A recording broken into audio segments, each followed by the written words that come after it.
really good. Coming out of the combine, going through all that, I feel like I came, to the pro day more confident, more relaxed. Not that I wasn't during the combine, but just kind of had a feel for it already. So I knew what I had to do, and at the end of the day, I felt pretty good about it. Your 40 time, were you satisfied with the times you posted today? I didn't honestly, I didn't really get a specific time. I got kind of a range, but yeah, for sure. I had some people thinking I was gonna go slower than that. So anything that exceeds expectations is good for me. We had high 4.4s, like 1.4.5 flat. Was that the kind of range you heard, or? Yeah, around there. Was your second 40 the better one? from what you've heard? Yes, sir. I feel like it was. Yeah, for sure. I think you had 3 drops today. 2. So there was one in the flat. One. Yeah, for sure. Right. Yeah. It's what it is. No, for sure. Drop is drop, for sure. Yes, sir. But to get that last catch on that deep bomb point was that for you? Yeah. Just to show everybody that I could catch these balls. Oh yeah, got to, and especially because that was the last drill we was doing. I can't in and have all these people come out here and watch my last pass be a drop, and I just kind of walk off like forget it. Yeah, no, I was tired, so that's why I dropped the first 2. But there's really no excuse for that. Came back and kind of finished it clean. All the coaches come out here to see not only how perfect you can catch the ball, but how you gonna respond and stuff like that. So I feel like I did pretty good on that. How busy has it been for you communicating with these teams? Yeah, for sure been a grind. But after a minute, you kind of learn to embrace it. Kind of realize that not a lot of people is in the same position. They'll will die for a position that you're in. So I kind of just embrace it. Take it for what it is. Keep moving forward with everything. It's been fun for the most part though. Where would you put yourself when we look at all the top receivers? Obviously, you're projected to go in the first round. Where would you put yourself? Would you say you're the first guy that should be taken off? Oh yeah, what for do sure. you think? Yes, sir. Yes, sir. That's good to know. What has the feedback been like from teams as you've been talking to them? As far as rankings or just as far as my game period? As far as your game. Oh yeah, for sure. They like me, big target. Obviously the yards after catch. They're really impressed with. They said got a good upside. So mostly positive things.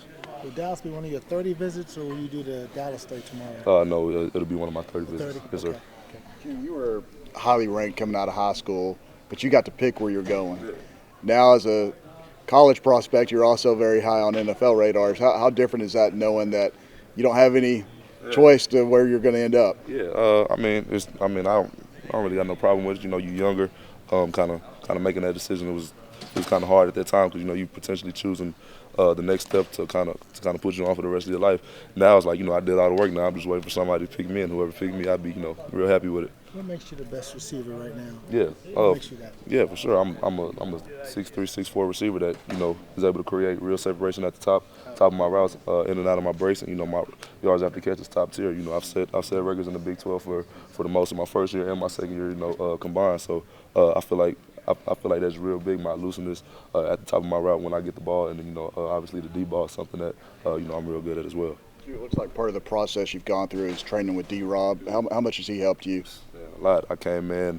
I thought I was, I thought I was on fire for a minute until I seen the tape back from when I first started. I'm like, yeah, he brought me a long way. So, just like I said, my in and out of routes, my coming out, getting the separation, I contribute all that to him, and just helping me kind of be be comfortable with dropping my weight at the top, and then kind of being mindful of using my arms running in and out of my breaks. So a lot of that goes to him, and I appreciate him for that.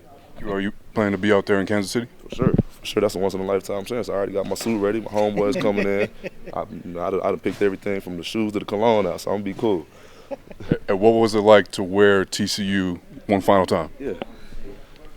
Now that you asked me that, it really hasn't hit me. But I guess it was. I feel like, I put everything out there. I'm very proud of myself, and I'm thankful for all the coaches that have been with me through my process of being here. All the friends I made, all the mentors that I made. Shout out to everybody, and I appreciate everybody for it. Any particular teams with all these head coaches and GMs in town set up time to chat with you while they're here? So since I've been here, I've met with the Giants, the Titans, and then the Patriots. So So I'm Bill Belichick talking to you. What's that like, getting feedback from 6-time Super Bowl champion coach like him? It's a good feeling that he actually has interest in me. you know, I got all the confidence in the world, but to actually have, you know, a guy like that, you know, along with the other coaches, you know, recognize that it's big. So, you know, I wasn't starstruck when he walked in. I shook his hand, you know, talked to him, kind of put my best foot forward, just like, you know, like a job interview. Yeah. So, you know, I came in, smiled, you know, presented to him what I needed to, and I feel real good about it. Thanks, Quentin. Appreciate it. Thank you. Appreciate you guys.